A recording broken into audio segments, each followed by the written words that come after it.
everyone, good morning and welcome to today's The Hindu News Analysis. In today's news analysis, we'll be discussing about 9 important news articles covered in the Hindu newspaper today.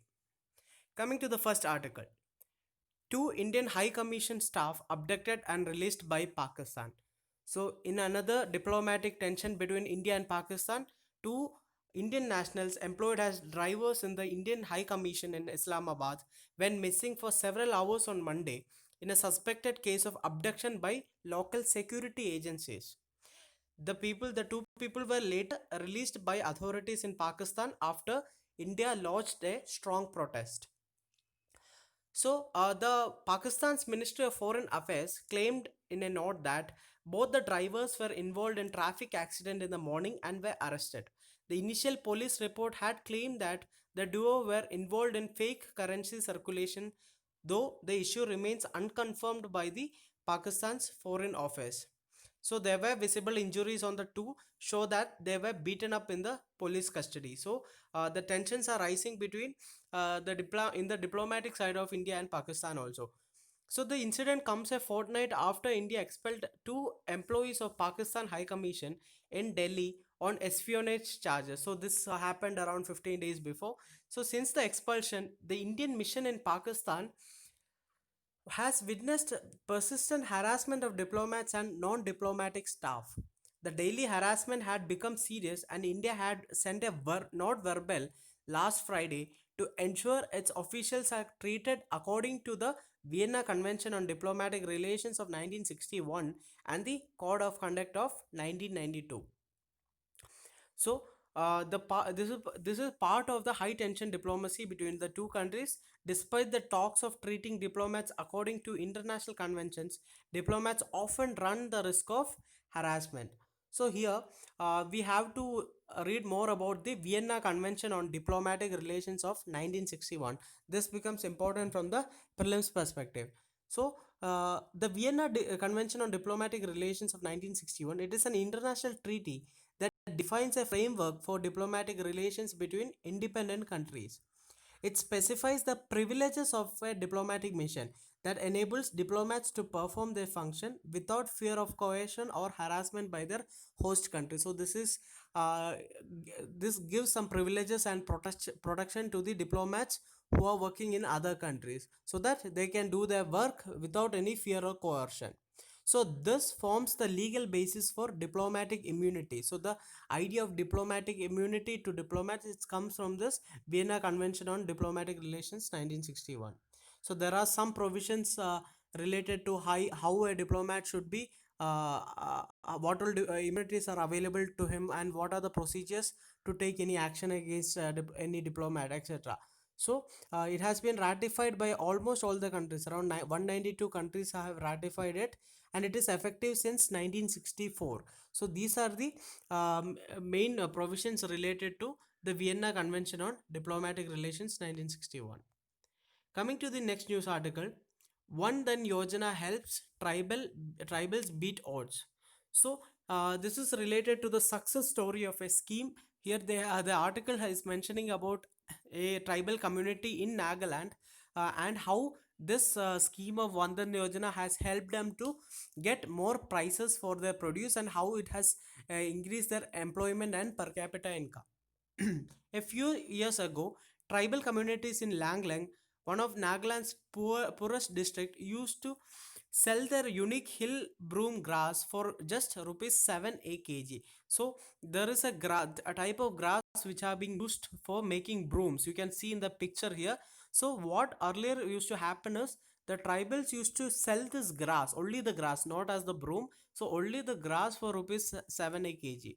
So today, by making the brooms by themselves with the support from the One Dhan Yojana, now they earn 60 rupees a single broom, making 4 to 5 brooms from a kg of grass. So earlier the grass was 1 kg was sold for only 7 rupees, right?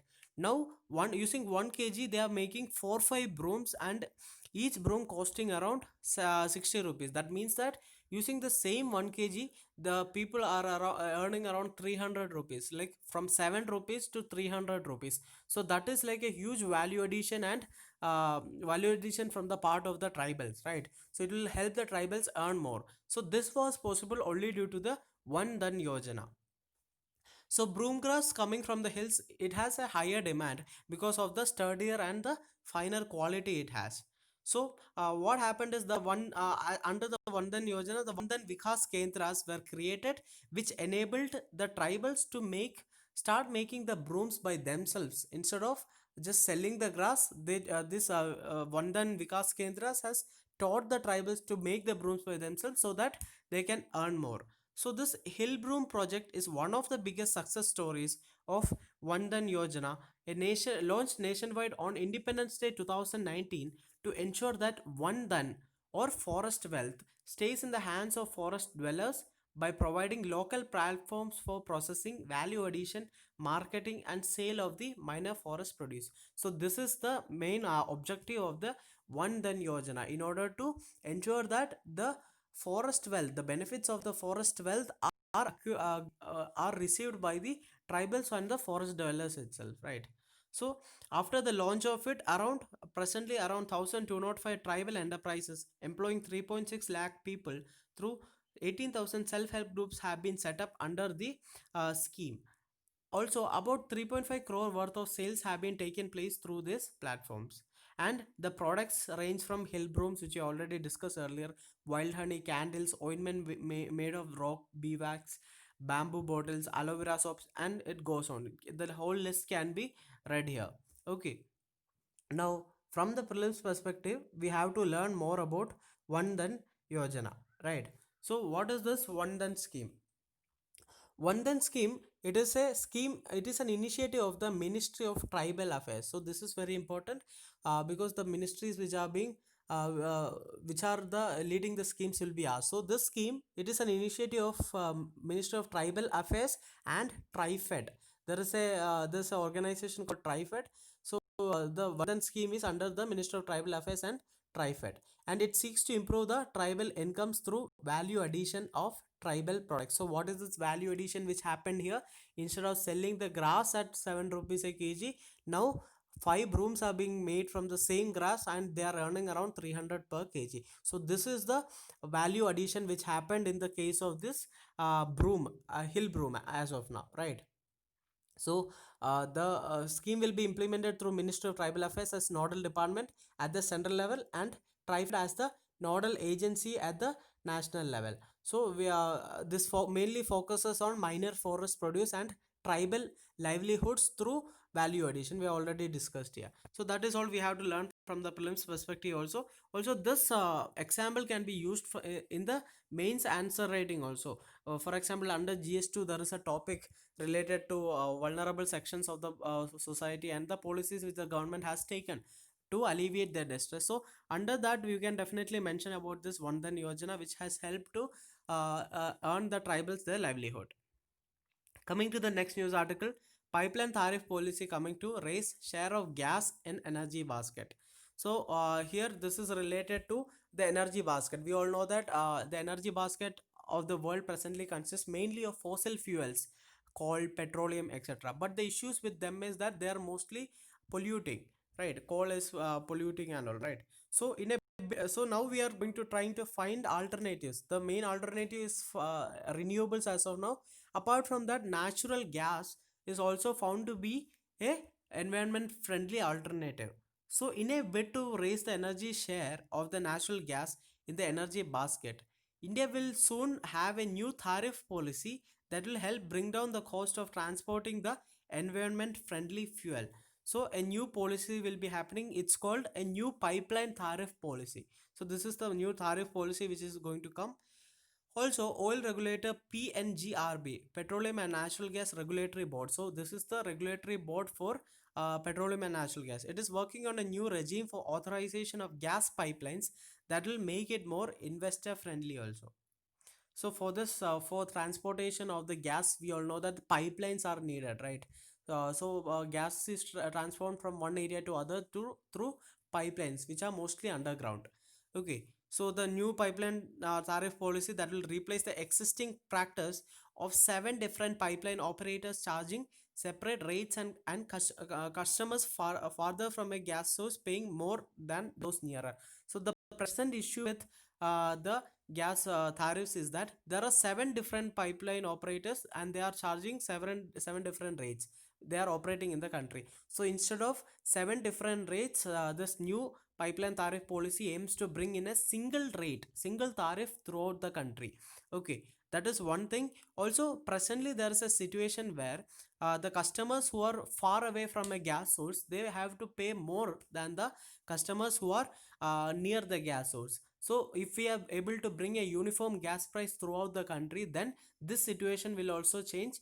So irrespective of the distance, the gas price will remain the same. So this will be an incentive for the customers to move towards uh, natural gas, right? So this makes natural gas affordable in every part of the country. It will facilitate the development of the gas market in the eastern and northeastern part of the country also. So it will give a single rate across the pipelines. Then and coming to some statistics, as of now, the share of natural gas in India's energy basket is only 6.2%. And now the center aims to raise this to around 15% by 2030 to replace some of the polluting liquid fuel and coal with this cleaner initiative. So this is some of the this is the objective of the new pipeline tariff policy, to increase the energy basket of natural I mean share of energy natural gas in energy basket to 15% by 2030. So this will help in India achieving its sustainable development goal also, right? So that is all about the news article. Coming to the next news article, GDP contraction would endanger MSMEs. So a 5% contraction in the GDP during 2020 or 21 may lead to a 15% fall in the corporate India's revenues and pose an existential threat to small businesses, says rating agencies CRISIL. So recently we have been seeing a lot of data which have been released by rating agencies. Initially we have seen the rating agency Moody releasing their data related to India's economy. Then we have seen S&P, which have also given some rating to India's bonds and all.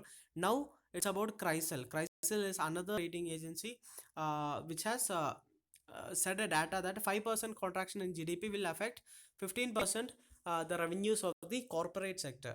And out of this corporate sector, the micro, small, and medium industries, that is the MSMEs, will have to face a sharper decline in revenues up to with a fall in revenues of up to 21%. Also, the crisis says that the policy intervention by the RBI and the finance ministry offer little hope because they are not able to revive the demand. So, this rating agency is criticizing the measures taken under the Atmanirbhar Bharat because it doesn't provide much hope for the revival of the demand and the MSMEs. The credit rating agency, the rating agencies expect a 5% contraction in the economy because of the impact of the coronavirus pandemic. So here we can also see about the measures under the Atmanirbhar Bharat which have been taken to support the MSMEs. One was a complete credit guarantee of for loans up to around 3 lakh crores, right? And also there was partial credit guarantee of around 20,000 crore. And apart from this, the center has also tried to make a fund of funds for in order to ensure that equity infusion into MSMEs. So this fund has a corpus of around 50,000 crore. So these are the three main steps taken by the uh, central government under the Atmanirbhar Bharat in order to support the MSMEs. So these basics you can go through.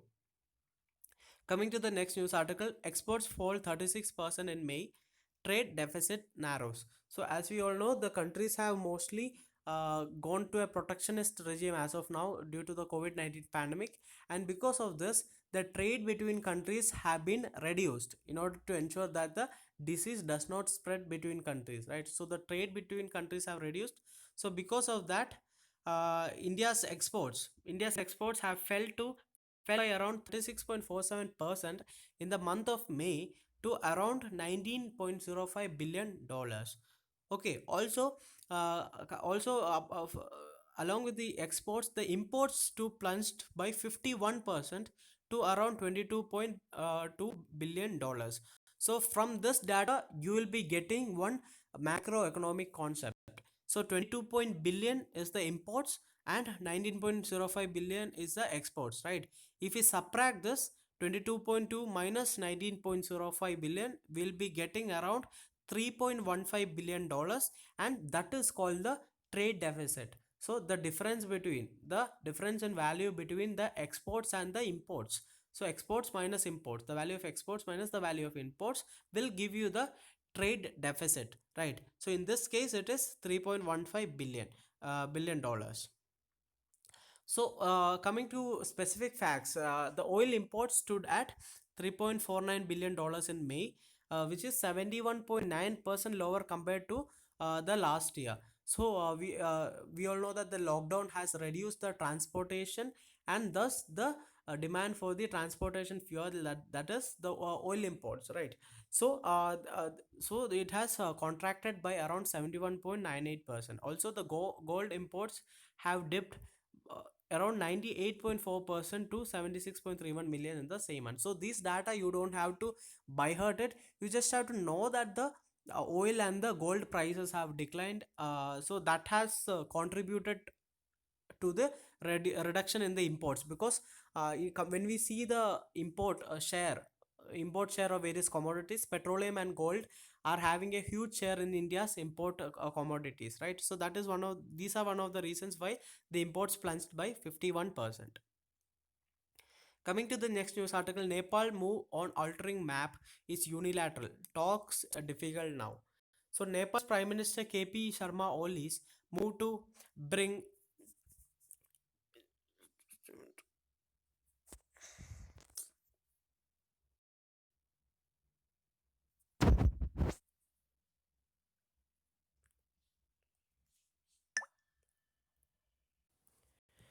Sorry, there was a technical issue. Continuing to the article, so the Nepal Prime Minister KP Oli's move to bring a constitutional amendment that alters Nepal's map to include territory in India as prejudged any future discussion, said New Delhi, virtually ruling out talks with Kathmandu for the moment. So what has happened is Nepal has brought out a second constitutional amendment bill under which it legalizes the map it released recently, the new political map which it released, including areas of Lipulekh, Kalapani and Limpiadura under Nepali territories.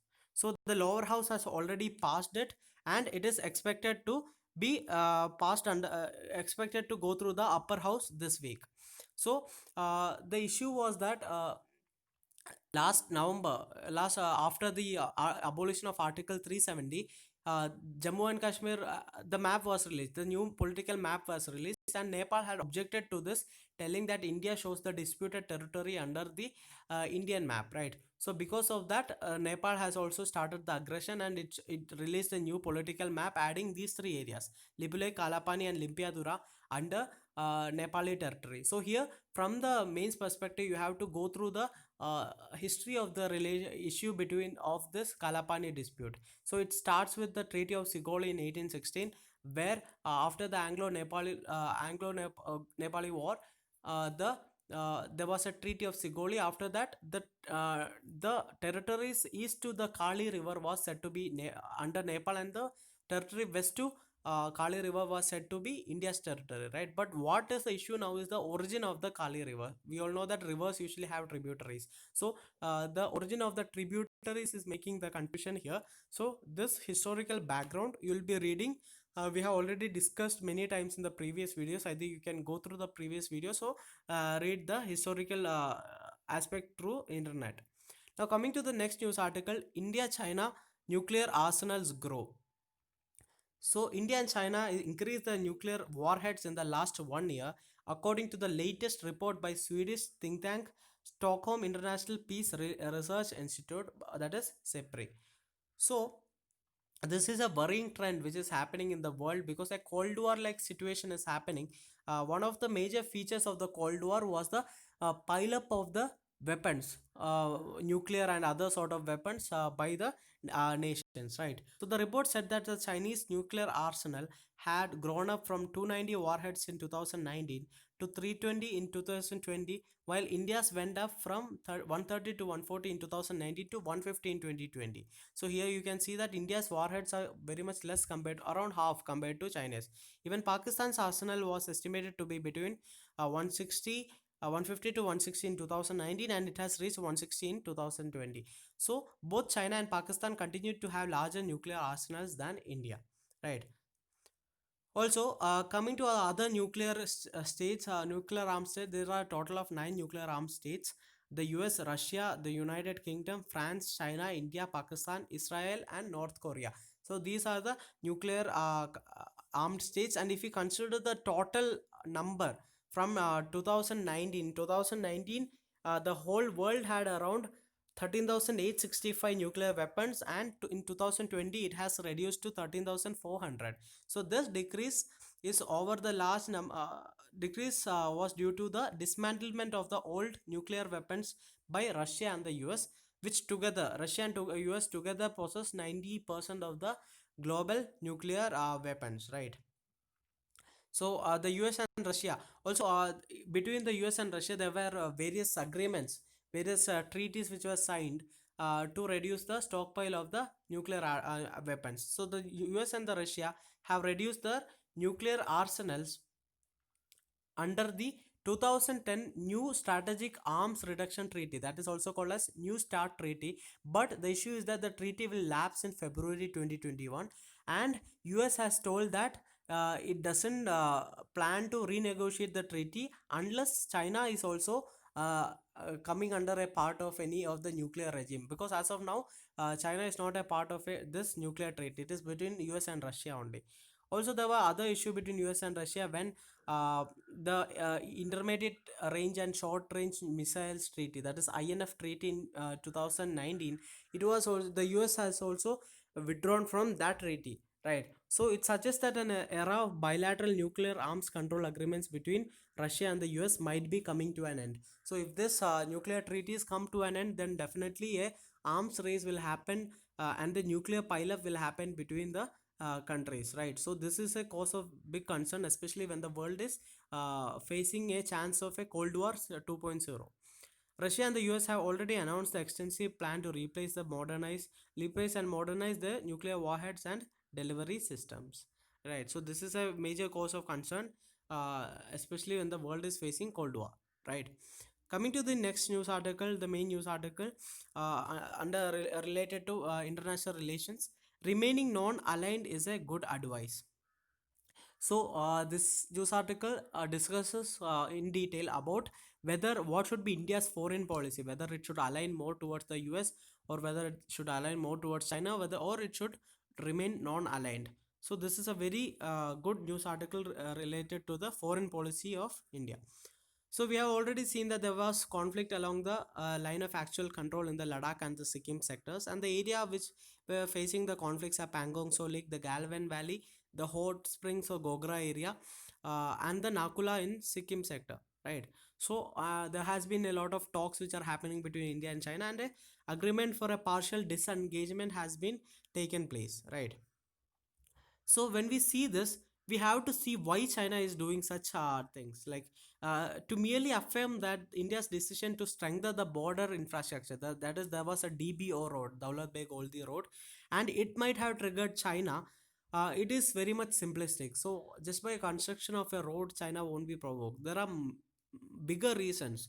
There are bigger reasons with more gravity why the issue is happening as of now, right? So both India and China have been strengthening the border infrastructure in the recent years. So that is true, but this is not the only reason. So what are the main reasons? So the article discusses about some of the reasons. Before that, the China's action clearly belies the code of conduct drawn up in the Wuhan, China, and the Mamallapuram, Tamil Nadu summits by the leaders of India and China. So there were two summits, informal summits, which have happened between India and China. That is, one is the Wuhan summit and one is the Mamallapuram summit, which happened last year, right? Irrespective of this summit, the India and China relationships are going really bad. So coming to the reasons why this might be happening, one is the reason that India is seen to be shifting towards American orbit of influence, right? That is one reason. India, US and India, in the Indo-Pacific, especially India is a member of the Quad. Quad is an international organization consisting of four countries, that is India, Australia, US, and Japan, which tries to build a free and open Indo-Pacific region, right? So, and this is also seen as a threat against China, a threat against growing Chinese influence in the Indo-Pacific region. So that is one reason why China is irritated. Okay. Also, Donald Trump has a latest plan to include India in the redesigned G7.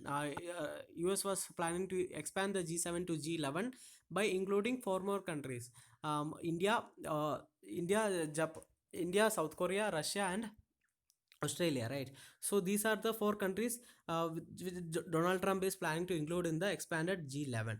So that is another issue. That can be another reason why China got irritated. Also, there are other reasons. One is India is almost the last holdout in the Asia against China's Belt and Road Initiative. That can be one reason.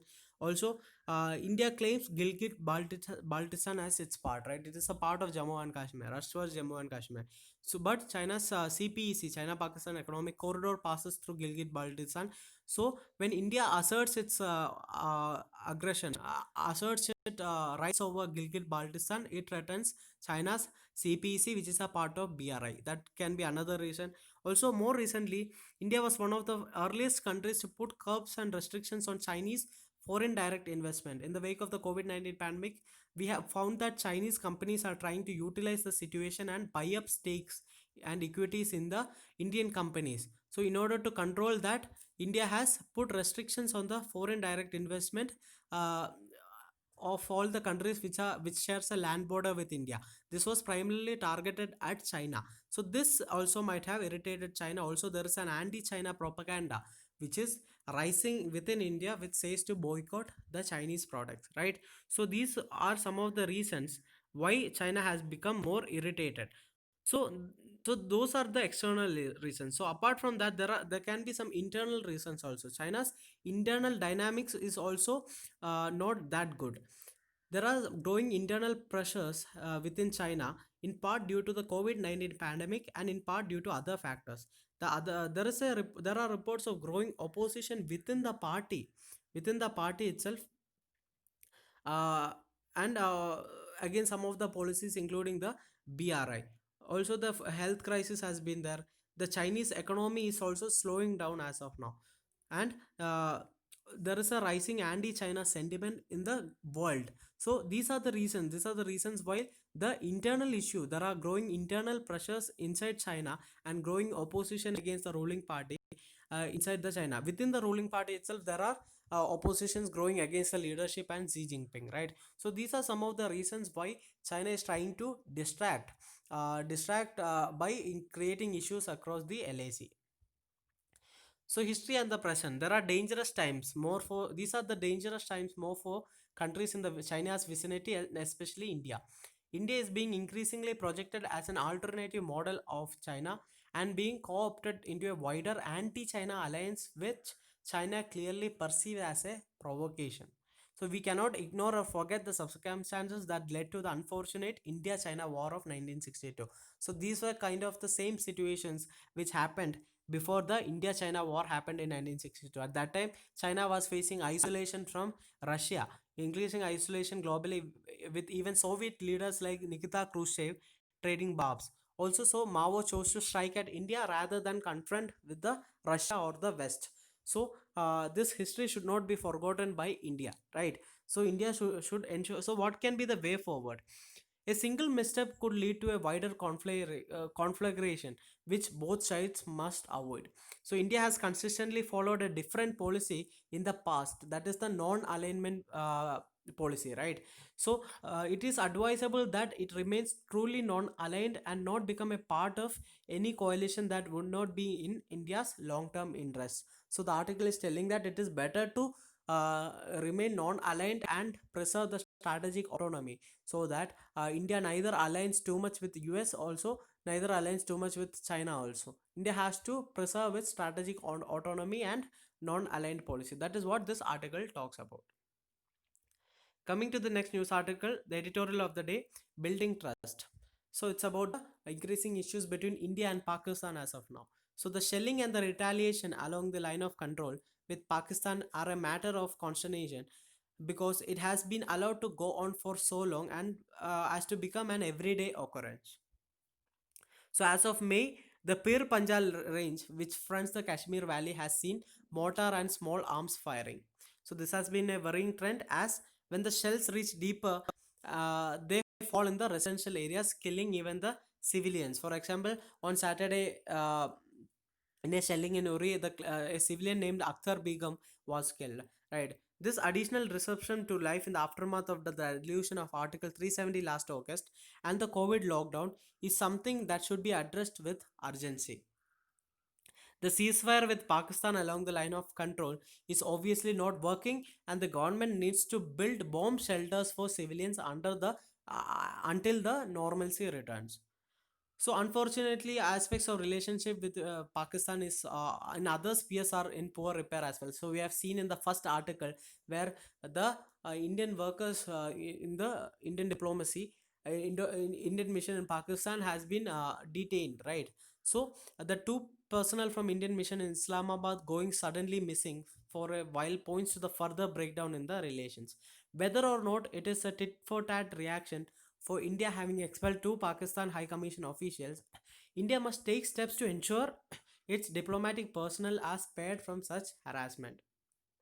So, as the pandemic rages with travel curbs and reduced face to face opportunities, it might be prudent to temporarily maintain only essential mission staff in Pakistan till India is able to obtain trust and stability in the ties. So, this is a way forward which is told by the editorial. So, this editorial is about the India Pakistan relations. You can keep following the relations between India and Pakistan in the coming days.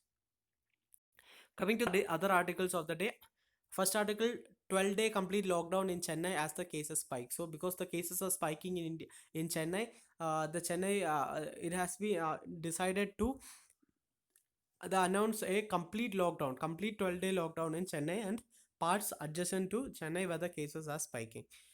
Second news article, lessons for Yogi from Gandhi and Lee. So this we all have seen that the migrant crisis has happened and a lot of migrant workers have went back to their native states. Mostly the migrants come from Uttar Pradesh and all, right. So Uttar Pradesh Chief Minister Yogi Adityanath has also had a plan for the migrant workers to provide them job and shelter within Uttar Pradesh itself. So this article talks about what Yogi Adityanath can learn from the economic principles which are set by Gandhianism, as well as Lee was the leader of Singapore who have led Singapore to become one of the first developed nations in the Asia, right? So some of the economic lessons of them can be applied in Uttar Pradesh also. So that is what this article talks about. And the third one, in a pandemic crisis, bridging the Gulf with West Asia. So this talks about India's relations between the West Asian countries. So this mainly focuses on economic diplomacy. So you can read this article for more deep insights about economic diplomacy. But one thing you should note is that the points which are mentioned there are mainly specific, more specific and very much statistical. So you don't have to go much deep into the statistics related to India and West Asia relations. You just have to note the main statistics only. So that's what that caution I will tell you here. So that's all for today's news article. I hope you like the news video. Have a great day. Thank you.